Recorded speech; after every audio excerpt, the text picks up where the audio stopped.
ceci était une petite vidéo pour la chaîne des Philogines, comme quoi on peut être intelligent et musclé.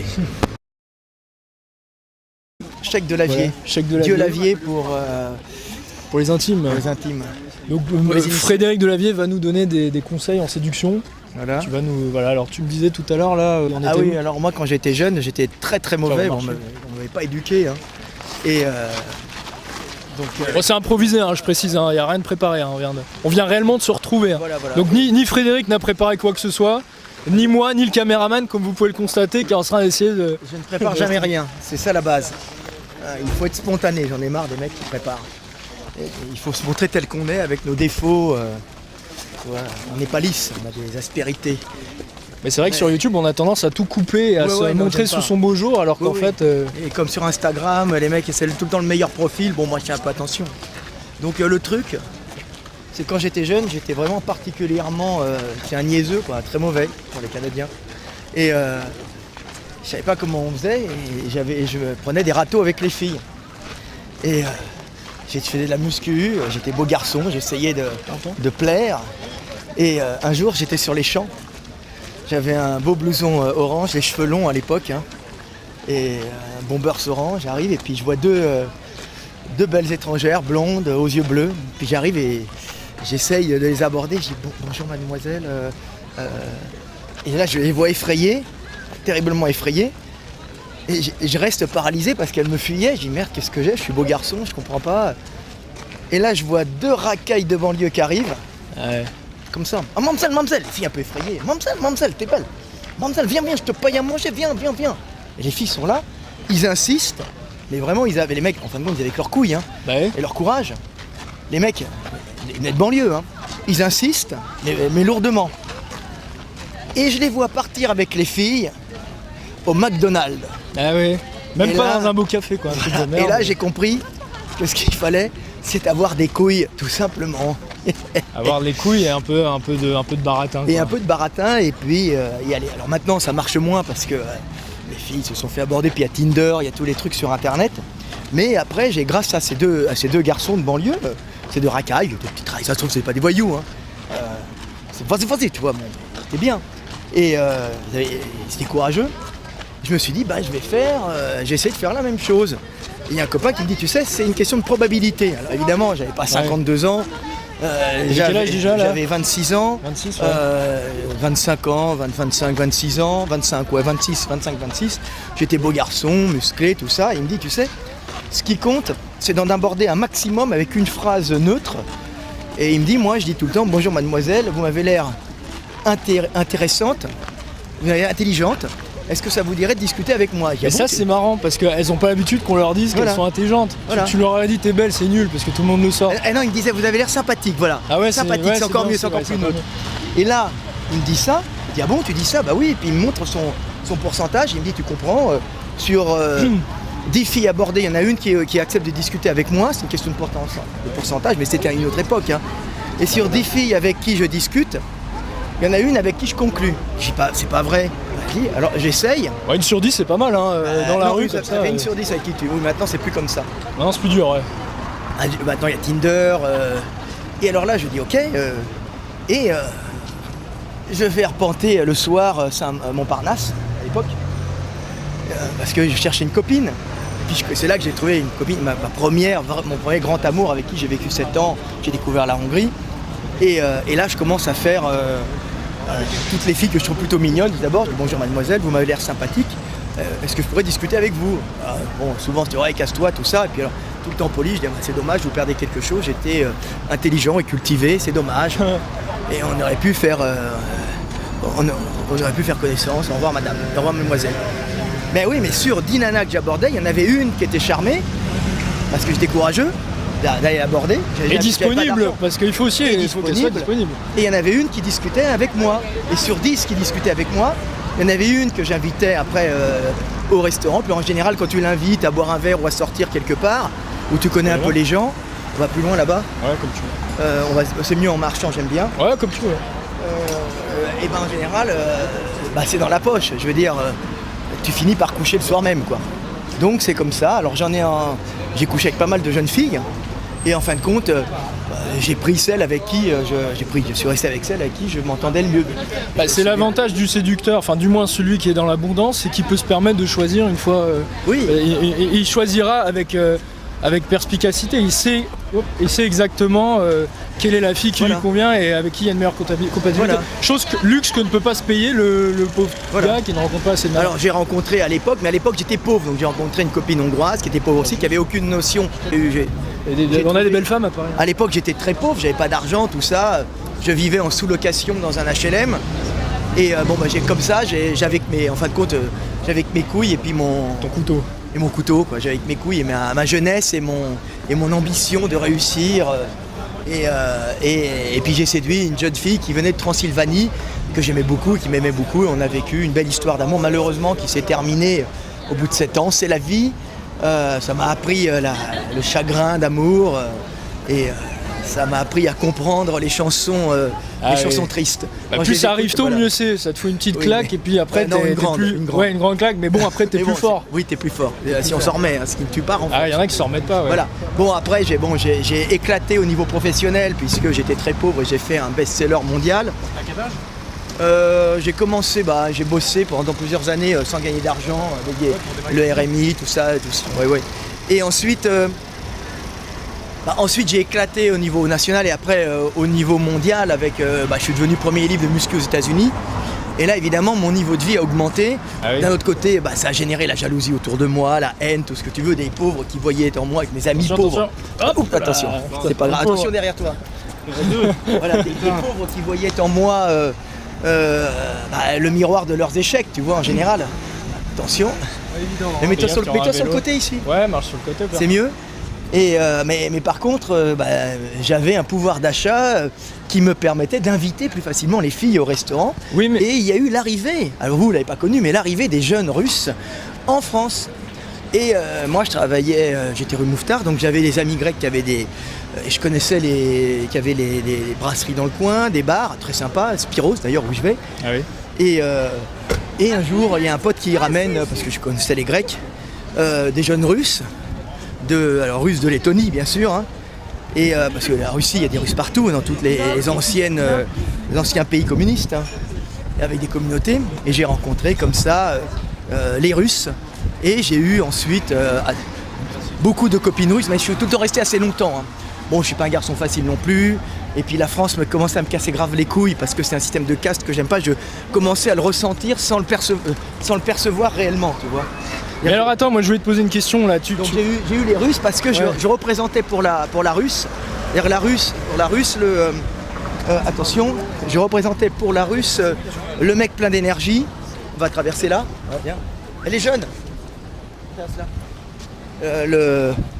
Le mec plein d'énergie qui avait réussi par lui-même. Et puis surtout les Russes pour l'argent, mais aiment aussi l'argent, voilà. Attention. Contrairement aux Françaises qui n'en ont pas grand-chose à foutre. Non, la Française aime la caste, ça veut dire elle aime ton appartenance à un groupe social. Et plus que ton statut, elle aime surtout l'expression du statut. Ça veut dire que extérieurement, tu peux être un prolo. La façon de parler. Voilà, c'est dans la manière de parler, dans l'humour, dans les références, dans la manière de s'habiller aussi.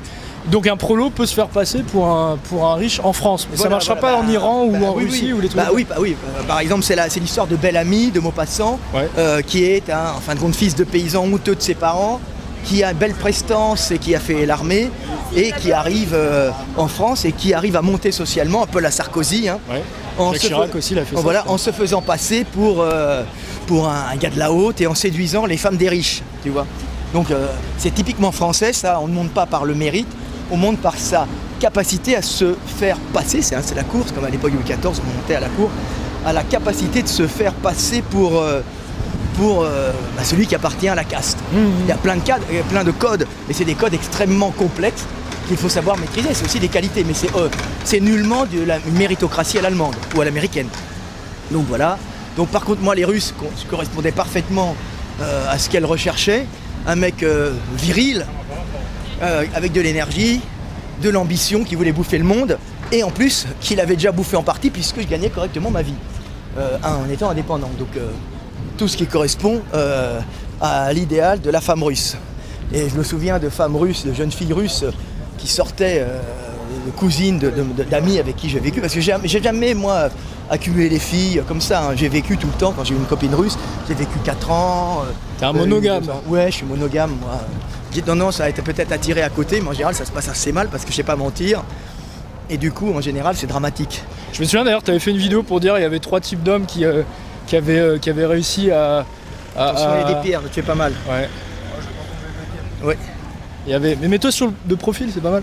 Tu disais, il y avait 3 types d'hommes, il y avait qui finalement avaient réussi à transmettre leur gène. Il y avait le queutard, il y avait l'amoureux qui du coup investit toutes ses ressources. Ouais. Et puis t'as celui entre les deux, quoi, l'amoureux, mais qui tombe amoureux le serial lover, quoi. Qui sème à tout vent. Ouais. Tu vois, donc tout ça, c'est des techniques pour transmettre ses gènes. Il y a plusieurs solutions, tu vois. Et donc moi, c'est particulier. Moi, ce qui fait que j'ai eu beaucoup de belles copines et tous les mecs étaient jaloux, parce que je me souviens à l'époque, tous les séfarades qui traînaient rue Mouffetard et qui essayaient de draguer les Russes, au début ça marchait, après ça marchait pas parce qu'ils se mélangeaient pas, les mecs. Ils étaient riches, mais ils sont obligés de se marier dans leur communauté parce qu'ils ont la pression des parents, du papa et de la maman. Donc ça passait très vite chez les Russes en bouche à oreille et elles finissaient par se faire inviter au restaurant, se faire trimballer en belle voiture. Et au moment où le mec offrait une bague ou essayait de coucher, elle prenait la bague et elle disait non mais tu comprends, je peux pas, je suis encore amoureux de mon ex, en ayant récupéré le maximum. Et elles étaient horribles, elles étaient horribles les filles. Ah bah oui mais on le sait, ils vont pas rester avec nous. C'est affreux. Donc ils avaient pas tant de possibilités d'aller avec elle. Je parle pas de call girl, hein, je parle de Russes qui cherchaient. La Russe qui venait ici cherchait l'amour, si c'est pas l'amour, c'est chercher la stabilité, faire une famille et le nid douillet où elle pourrait, en fin de compte, faire son rôle de maman, tu vois. J'ai jamais connu des Russes qui étaient méchantes, hein, ou qui étaient vraiment intéressées. Elles sont pragmatiques, intéressées à l'argent, à la puissance financière du mec, c'est ce qu'elles regardent avant tout, mais c'est rarement pour le dépouiller. Moi j'ai une expérience assez négative avec les Russes. Ah oui, peut-être tu manques d'argent peut-être. Bah déjà j'ai pas la dégaine d'un mec qui a de la thune, ça c'est sûr. C'est peut-être ça quoi. J'ai du mal avec les Russes, je les trouve très arrogantes et parfois même plus arrogantes que les Parisiennes. Et je me demande du coup si les Russes qui viennent à Paris sont pas différentes des Russes en Russie, tu vois. Toi qui connais un peu les pays de l'Est. Non, c'est à peu près les mêmes. C'est à peu près les mêmes, ouais. Ouais, moi je sais que... Et Paris c'est quand même la ville de la mode, la ville de l'arrogance. Je me souviens d'une copine russe, c'était horrible, qui sortait avec un baron. Et alors elle était horrible parce qu'elle disait, mais tu comprends, après elle est sortie avec moi, elle me disait, mais tu comprends, il est adorable, mais regarde, sa noblesse, c'est tout ce qui lui reste, c'est une fin de race, il est complètement dégénéré. Tu vois le côté pragmatique du Russe qui n'aurait pas pu rester avec, parce que le mec était une fin de race, même s'il y avait de l'argent, elle l'appréciait pas, tu vois.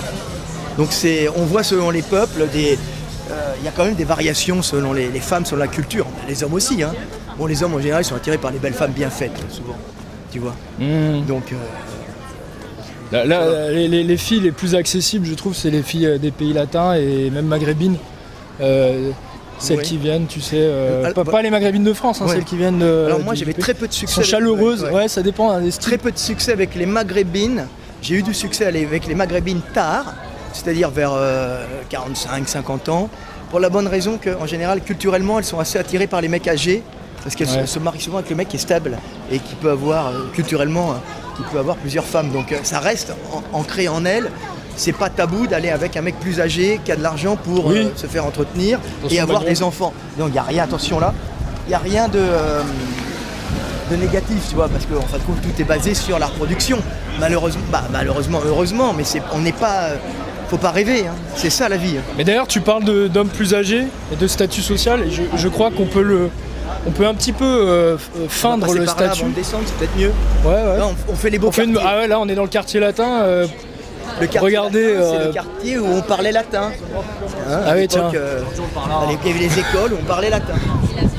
On a Polytechnique derrière, on est passé devant le Panthéon. Polytechnique parce que maintenant ils sont à la campagne.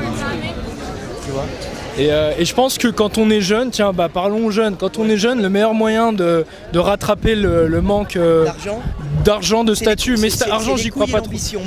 Les couilles, l'ambition et la maturité aussi. Je crois que la maturité peut te faire gagner beaucoup de points et te faire gagner des années justement. Parce que sur l'âge et le statut, je suis d'accord. Après l'argent, moi je pense que c'est une connerie. Il faut aller à l'attaque de la fille et des fois il faut même pas trop réfléchir. Parce que le fait de trop réfléchir quand on va à l'attaque, si elle voit que c'est trop calculé, elle va dire celui-là c'est une merde et elle préfère la femme préfère l'homme impulsif, capable de passer à l'action. L'animal, elle aime l'animalité. Bon taux de testo. ce qui fait que sa descendance, si elle s'accouple à lui par hasard, parce qu'on est inconsciemment programmés, hein, aura la vigueur de son papa. Et alors c'est contradictoire aussi parce que avec le fait que les femmes recherchent l'intelligence, parce que l'intelligence c'est l'opposé de l'animalité. Et c'est un dilemme que j'ai en ce moment. Ah mais on peut avoir les deux. On peut avoir les deux, mais c'est rare. Du coup c'est la perle rare, quoi. C'est la perle rare. L'intelligent qui sait se montrer animal quand il le faut et intelligent quand il le faut. Et le problème c'est que passer à l'action avec un taux de testo élevé, malheureusement, la testostérone a un avantage, c'est qu'elle te fait passer à l'action, et un désavantage énorme, c'est qu'elle te fait perdre les notions de la réalité. Donc beaucoup d'entrepreneurs ont un taux de testo élevé, mais beaucoup d'entrepreneurs vont de réussite en échec parce qu'ils attaquent et ils tombent, tu vois. Oui, et puis quand tu as un taux de testo élevé, tu peux mourir vite aussi. Et tu peux mourir vite. Alors, c'est un stratagème. Plus d'enfants, quoi. Voilà, tu fais plus d'enfants. Donc, un taux de testo élevé, c'est un avantage pour passer à l'action. Tu vois, alors un coup de taux de testo bas, c'est la merde parce que le mec il va pas se reproduire. Oui. C'est bon, c'est inintéressant. Mais après il y a tout un juste milieu. Mais par exemple, tout ce qui est entrepreneur, tout ça, c'est souvent des mecs avec des taux, des mecs qui font des réussites, c'est souvent des mecs avec un taux de testo élevé parce que passer à l'action, c'est la seule façon de réussir. Mais c'est aussi la plus grande, le moyen le plus sûr d'échouer. Ah oui, ouais. Tu vois, mais bon. En général, ils ont l'intelligence qui va avec, donc c'est les profils rares, quoi. Voilà. C'est les fameux. C'est ce que je disais. Il y a beaucoup d'acteurs comme ça aussi, je suppose. Hein. C'est ce que je disais. Le truc, moi, j'ai tendance à passer à l'action. Le truc, c'est quand on est un minimum intelligent comme moi. Minimum, je dis pas que je suis super intelligent, je dois avoir un QI à 150, je sais pas. C'est quand même pas mal, 150, tu dois... 150, t'es 2 écarts types, plus de 3 écarts types au-dessus de la moyenne à mon avis. Danielito, j'ai 150 de QI. J'ai le droit de rester en France. 150, c'est... Je sais pas, je m'en fous. Attends, le lance pas sur des sujets. Non, on est sur les phylogènes, on n'est pas sur. C'est les phylogènes. Alors le truc, attention, il y a un vélo derrière bientôt. Le truc pour réussir, tu vois, pour augmenter ses chances de réussir, c'est de passer à l'action quand tu vois une opportunité tout de suite. Tu passes à l'action, mais surtout, et ça c'est ce qui est le plus important, dès que tu vois que ça commence à sentir mauvais, tu te recules. C'est-à-dire que tu es le premier à défoncer la porte et à rentrer dans l'opportunité, premier à ressortir en cas de problème. Ouais. Tu vois, tu maximises les gains, tu minimises les pertes. Exactement. Et ne pas engager plus que tu ne peux perdre sans rester en bonne santé. Alors bon, quand t'as pas de chance, quand t'es vraiment pauvre, tu peux jouer le tout pour le tout comme j'ai joué quand j'étais jeune. Je sacrifie 3 ans de ma vie pour essayer de faire un bouquin qui va marcher dans le monde entier. Ces 3 ans de ma vie, c'est beaucoup, tu vois. Mais peut-être. Ouais. Mais ça a marché. Mais j'avais quand même eu de la chance aussi, peut-être. J'ai eu la chance de savoir dessiner. J'ai eu de la chance d'avoir la sphère Internet qui s'est ouverte et la communication entre les boîtes et les sociétés s'est faite par Internet. Donc j'ai été, je crois, le premier Français, et c'est moi qui l'avais dit à mon éditeur, de communiquer tous les fichiers, de communiquer par Internet et de faire installer Internet dans la maison d'édition. Ce qui a permis d'avoir d'ailleurs le meilleur bouquin de muscu, le mieux illustré, et le mieux fait d'ailleurs de l'époque, et surtout de profiter d'un réseau de communication et d'envoi de dossiers qui permettait la première fois une communication très facile des éditeurs entre la France et l'Amérique. Voilà, ça c'est un truc. Frédéric Donadi. Salut. Ah bah, tiens. Bien. Je te suis de près. Ouais, ça va super. Constant en vrai. Ah ouais, je m'entretiens. Hein. Mon problème d'un frais épineux là, il faut que je gérer ça. Ah ouais, quand je vois mon fils et quand il va bien et quand sa maman va bien, je vais bien. Ça fait plaisir de se croiser. Bah bon courage, bonne continuation. Salut. Voilà. C'est la honte, il a pas reconnu les phylogènes. Voilà, souvent. 5-6 fois par jour. 5-6 fois par jour en France ou en Hongrie? Non, en Hongrie, je me fais aussi arrêter parce qu'il y a beaucoup de touristes français jeunes. Ouais. Je suis très suivi par rapport. C'est-à-dire que j'ai une chaîne qui a pas beaucoup de. Mais c'est une chaîne de philo quand même, mais qui n'a pas beaucoup d'abonnés, 76 000. Par contre, je suis vraiment. Les mecs qui me suivent sont des mecs qui sont passionnés, tu vois, ou qui sont attachés. Ils sont engagés, Ils sont engagés, je fais pas de divertissement. Non, mais donc, puis tout le monde connaît. En fait, si tu veux, je pense que t'es plus connu que ton nombre d'abonnés. Oui, je suis beaucoup plus connu que mon nombre d'abonnés. Et puis ma philosophie plaît aux mecs. Et les mecs m'aiment bien parce que je suis un youtubeur. Je suis un youtubeur utile. Ça veut dire que quand tu m'écoutes, c'est pas uniquement pour médire sur je médis pas uniquement sur. Je médis pas, j'attaque pas, je fais pas de polémique. J'explique pragmatiquement le système et on s'en sert pour réussir sa vie, quoi, tu vois. Donc c'est bien. C'est orienté vers l'action, quoi. C'est orienté vers le pratique, le pragmatique, comment s'en sortir. Autrement, ça n'a pas d'intérêt. Regarde la fille avec son... Elle est fertile, elle. Alors tu peux pas la filmer, hein, parce que sinon il faudra que... Tu devras flouter. Tu pourrais lui faire une approche... Tu peux filmer de dos, par contre. J'aime beaucoup ton saxophone. Voilà. Moi, je pourrais la faire, si tu veux. C'est sympa. Mais... Donc voilà. Ça, c'était les conseils de réussite dans la vie. Il y en a pas mal, hein. Donc aller à l'attaque, bouger. Ouais, on va continuer. Celui qui n'agit pas ne réussira jamais.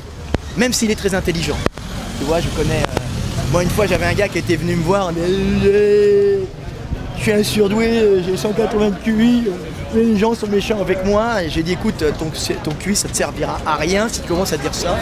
Utilise-le plutôt pour gagner de l'argent et baiser des filles. Bah non, mais surtout ça sera bien. Si tu as un QI élevé, c'est que tu es hyper adapté à la société. Voilà. C'est que tu es hyper... Du coup, tu trouveras des solutions pour t'en sortir vu que tu es plus intelligent. Voilà. C'est lié au statut social, c'est lié à l'argent. Ah oui. Si tu as des maladies mentales, ou si, je veux dire, si tu as des souffrances à côté, c'est pas lié au QI, c'est lié à d'autres choses, mais pas au QI. Pas au QI, voilà. Mais les mecs disent que c'est lié. Écoute, moi j'ai été surdoué, on peut dire que t'es surdoué, bon bah d'accord, mais j'ai jamais eu de problème social. Je veux dire, j'ai tout le temps eu des copains. Mais les profs ne m'aimaient pas et j'aimais pas les profs et l'école. Bon bah j'aime pas les profs et l'école, j'y peux rien, ça me fait chier. Mais par contre, j'ai tout le temps eu des copains, j'ai tout le temps été social. C'est pas une raison pour te désociabiliser, tu vois. Et puis c'est pas parce que t'as un QI pas très élevé que tu peux pas réussir non plus, hein. Je veux dire, moi j'ai des potes, ils n'ont pas un QI très élevé. Je peux te dire qu'ils utilisent au maximum ce qu'ils ont, hein. Ce qui est bien, c'est de se connaître, de connaître ses défauts, ses limites, et ses faiblesses et ses forces, et de les utiliser au maximum.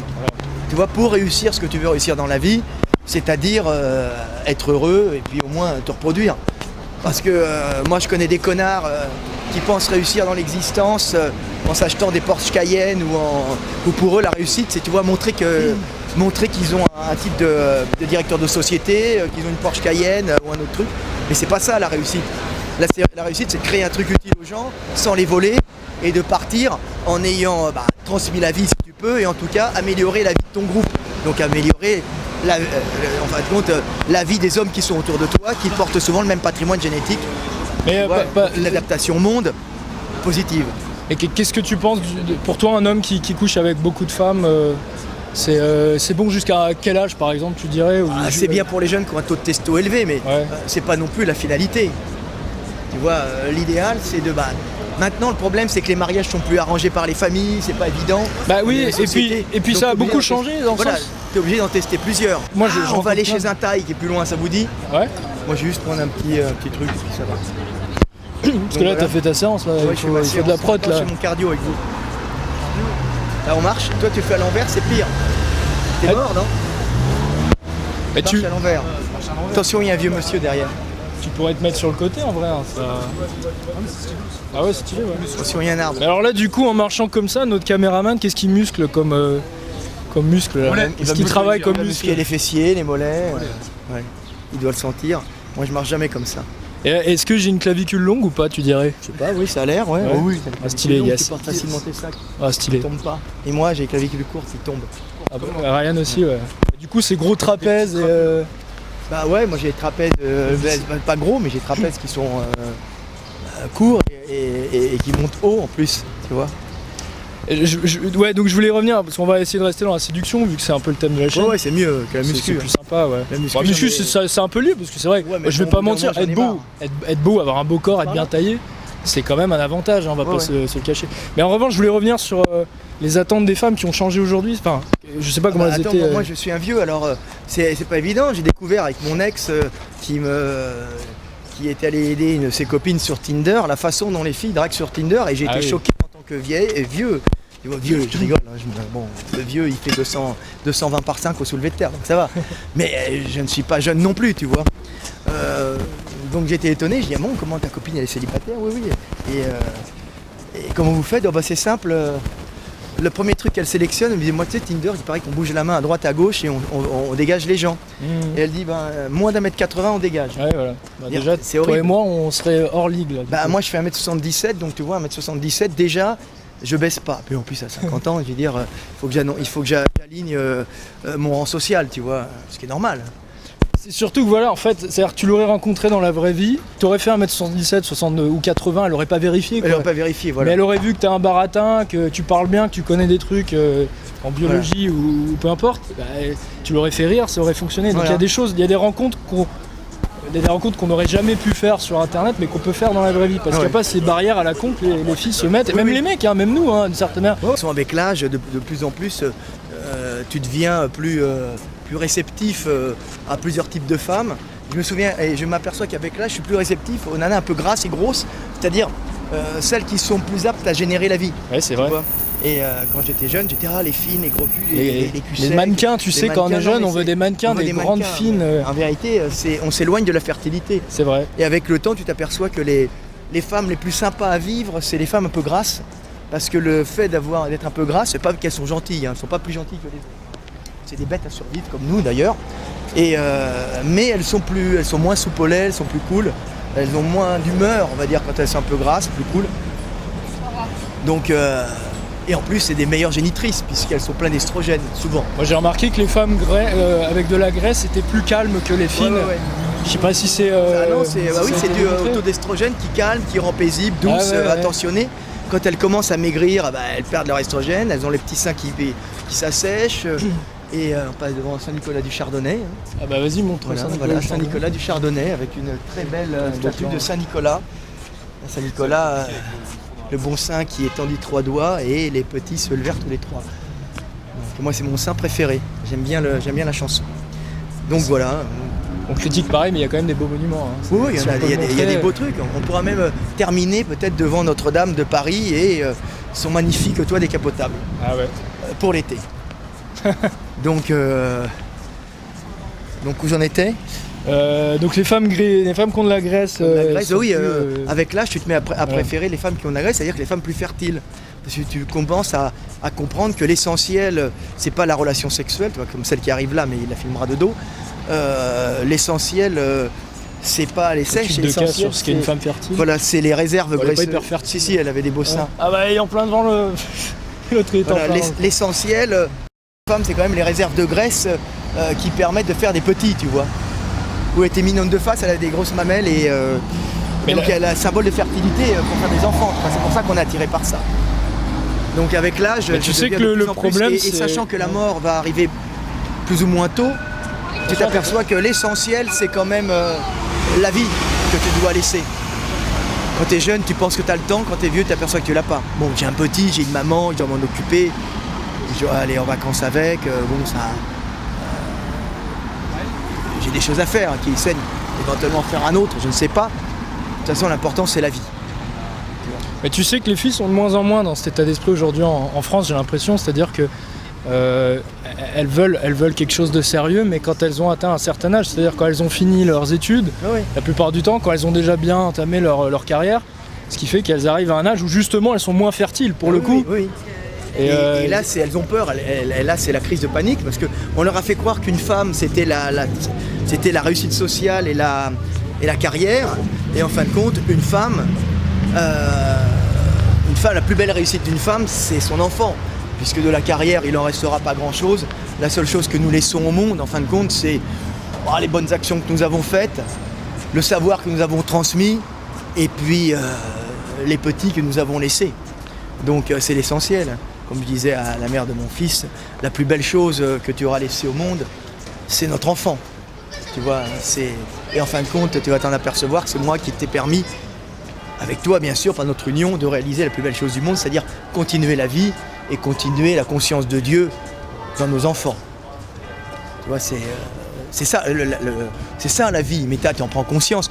Et, baiser c'est bien, draguer les filles c'est bien, aller en tirer un maximum, mais allez pas en tirer un maximum pour faire une comptabilité et dire ouais c'est moi j'en ai baisé. Allez en tirer un maximum pour essayer de trouver celle avec qui vous vous entendez bien et avec qui vous pourrez continuer la vie en harmonie ou pas. De toute façon, le grand problème qu'il y a dans la relation amoureuse, c'est que l'amour, la passion,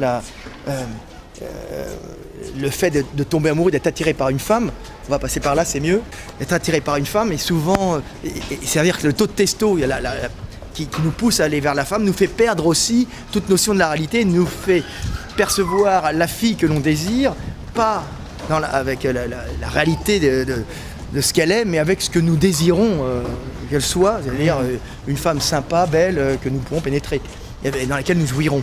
Et en fin de compte, nous ne voyons pas, nous la voyons très belle, nous la voyons très gentille, nous ne voyons pas les défauts. Et en fin de compte, c'est parce que nous sommes saoulés par la testostérone, ce qui nous permet, et puis les femmes par leurs estrogènes, ce qui nous permet d'aller nous reproduire sans voir en fin de compte les conflits que nous aurons après, parce que c'est très dur de vivre la relation homme-femme.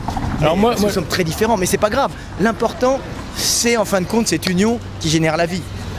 Et si nous ne réussissons pas forcément nos vies de couple, ce n'est pas grave. L'important, c'est de faire des enfants et d'être derrière nos femmes et nos enfants. Mais tu sais que malheureusement aujourd'hui dans les grandes villes comme Paris, je considère que c'est très difficile de garder un couple. Ah oui, parce qu'il y a des tentations partout. Et 10 fois plus pour les nanas, tu le sais bien. Ouais. Et on leur fait croire, à partir du moment où elle est bien gaulée, on lui fait croire qu'elle peut avoir l'avocat, le truc, le machin. Puis la femme est très très influençable, de nature, beaucoup plus que l'homme. Et puis il suffit qu'une copine dise oui, ton copain il est pas bien, ou bien qu'elle voit elle-même 2-3 copines avec ses copains, elle dit ah oui mais mon copain il est pas comme ça, je vais le quitter.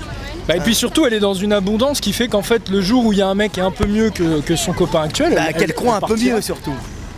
Quelle quoi, pardon ? Qu'elle croit un peu mieux. Oui, mais parfois objectivement, tu peux voir un type, aussi. Il est plus grand que toi, il est plus beau que toi, il est plus intelligent que toi, il gagne mieux sa vie, il est plus d'humour.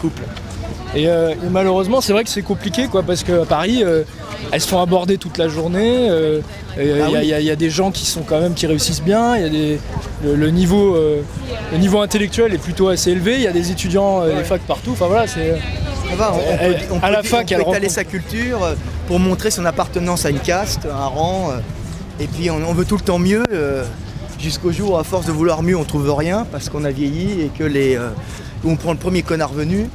Parce que y a plus le choix, quoi. Oui, c'est ça. Mais malheureusement, comment arriver à maintenir un couple avant que la femme, comment faire un couple qui tient avant que la femme ait un certain âge, quoi, en fait. En faisant des enfants. La seule façon de maintenir un couple, c'est les enfants. Tu sais bien qu'il y a les divorces, ça les empêche pas de divorcer. C'est pas grave, on s'en fout du divorce. Le principal, c'est qu'on n'est pas fait pour vivre avec des femmes.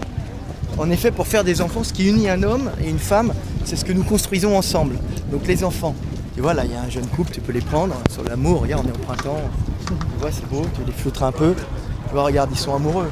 Ça se trouve, dans quelques temps, ils vont combien de temps encore? Tu vois, là, c'est les premiers. Là, il est heureux, c'est la passion. Ah, tu peux filmer Notre-Dame, tiens, pour qu'on voit. Ouais. Tu peux voir. Donc, comme Notre-Dame, tout a une fin. Ah, c'est bien vu, ça, tiens. Ah bah oui. L'amour aussi, mais ça a une fin, mais l'enfant qui. Mais après, on peut aussi quand même essayer au maximum de faire durer le couple. Alors moi, j'ai tendance à dire, fuyez les villes et allez dans les campagnes une fois que vous avez trouvé la femme. Moi, je dis tout le temps, dans la ville, il y a beaucoup de filles, donc vous pouvez trouver plus facilement la femme avec qui il y aura une bonne compatibilité, avec qui ça marchera le mieux, puisque par ces statistiques, vous rencontrez plus de femmes. Ouais. Une fois que vous la trouvez, vous l'emmenez dans les campagnes. Ouais, et puis une fois que vous l'avez, vous attendez pas 5 ans, 6 ans, vous lui faire un enfant, vous en faites dans les 2 premières années. Ah merde, dans les 2 premières années, mais c'est trop tôt. Non, c'est pas trop tôt. Et si ça marche pas, vous aurez au moins fait un enfant. Mais un pauvre malheureux, non, c'est pas un pauvre malheureux, c'est un enfant. Si c'est dur dans la vie pour lui, ça le renforcera. Parce que si c'est trop dur, si c'est trop facile, ça en fera un pauvre type qui n'aura pas connu la rudesse de l'existence. Et en fin de compte, qui sera malheureux parce qu'il n'aura pas eu de combat. Et ça, c'est souvent, il faut un peu de rudesse dans la vie pour qu'un homme puisse ou même une femme, puisse vivre. Pas trop, parce que trop détruit, mais pas assez ramolli. Alors moi je voulais te demander aussi, parce que on parle de couple, quand tu es en couple, on en parlait tout à l'heure, tu es rassasié en fait d'une certaine manière, toute ta testostérone elle est investie dans le couple justement, elle est investie dans le sexe, dans les relations amoureuses, mais du coup tu n'investis plus toute cette énergie dans la quête de la calorie comme toi tu dis, ou dans le statut, C'est pire, quand tu es en couple, tu subis les effluves hormonales de ta femelle, de ta femme. Et donc tu commences à avoir une baisse de testostérone. Tu commences à plus désirer les femmes qui sont à côté. Ça, c'est vrai. Et ça c'est fait exprès, c'est des programmations qui sont faites pour que tu restes près de ta femelle, près de ta femme, pour la nourrir et ne pas les voir ailleurs et optimiser la survie des petits qui vont naître. Donc tu deviens un papa poule, gentil avec ta femme, tu commences sous les effets des estrogènes, on va dire de la baisse de testostérone induite par les phéromones de ta femme, tu commences à prendre un petit peu de gras au niveau du bide, à t'avachir un peu, à être moins tonique. Et paradoxalement, tu perds de l'agressivité pour aller conquérir le monde. Voilà, pour aller conquérir le monde, mais par contre, tu restes près de ta femme pour la nourrir et l'aider. Tu te féminises un peu au contact de la femme, ce qui fait qu'au bout d'un moment, elle est contente, mais elle peut aussi, au bout d'un moment, en avoir marre de ta gueule. Oui. C'est le problème. Et c'est pour ça qu'on en vient à l'histoire d'abondance, une femme dans l'abondance vers un mec un peu plus agressif, un peu plus dominant. Et c'est pour ça qu'après le gros moustachu barbu qui passe à côté avec des tatouages, elle va être attirée, alors que son bon gars qui s'est un peu ramolli à son contact, elle n'a que mépris pour lui. On ne peut pas lui en vouloir parce que elle verra dans le moustachu, en fin de compte, inconsciemment, un mec viril et tatoué. On parle pas de, comment il s'appelle, le chanteur qui est mort, merde. Le chanteur qui est mort. Le gay. Ah oui, celui qui a fait We Will Rock You là. Voilà. Elle sera plus attirée par toi. Donc c'est des cycles en fin de compte, tu vois. Donc l'idéal c'est dès qu'elle est. C'est que les femmes en général à la base, les femmes devaient s'occuper des petits, les hommes allaient à l'extérieur, donc ils n'étaient pas trop en contact avec leurs femmes à l'intérieur, rentraient le soir. Tu vois, ils restaient pas confinés et puis ils étaient en groupe de mecs. Tu vois, c'est comme ça que ça fonctionnait. Comme ça c'est bien, on terminera sur Notre-Dame pour montrer, pour rassurer les gens, pour dire que la vie est belle, on est capable de faire de grandes choses, mais qu'il n'y a rien de dur, même Notre-Dame. Tu vois. Bon, on va la reconstruire, hein. L'amour continue, la vie continue. L'amour éternel n'existe pas. Mais l'amour est éternel, mais nous mourrons. L'important c'est ce que nous créons, que nous laissons. Après on peut créer des livres aussi. On peut créer des livres utiles au groupe qui permettent au groupe de mieux vivre, d'être plus soudés et de permettre à la vie de perdurer. Le but c'est d'aider son groupe et de transmettre la vie. Si tu ne peux pas transmettre la vie toi-même, parce que ça arrive, écoute, tu aides ton groupe. Maintenant, quand on t'enlève toutes ces illusions, t'es paré pour l'existence, tu vois les filles ou les hommes tels qu'ils sont, hein, puisque nous sommes aussi très particuliers, hein, nous sommes de grands romantiques, attachés à nos femmes, capables de se suicider si elles nous quittent, alors que si nous quittons une femme, en général elle s'en remet très bien. Hein. Alors que nous, les mecs qui se suicident, qui pètent un câble quand la femme les quitte, il y en a plein. Hein. Mmh.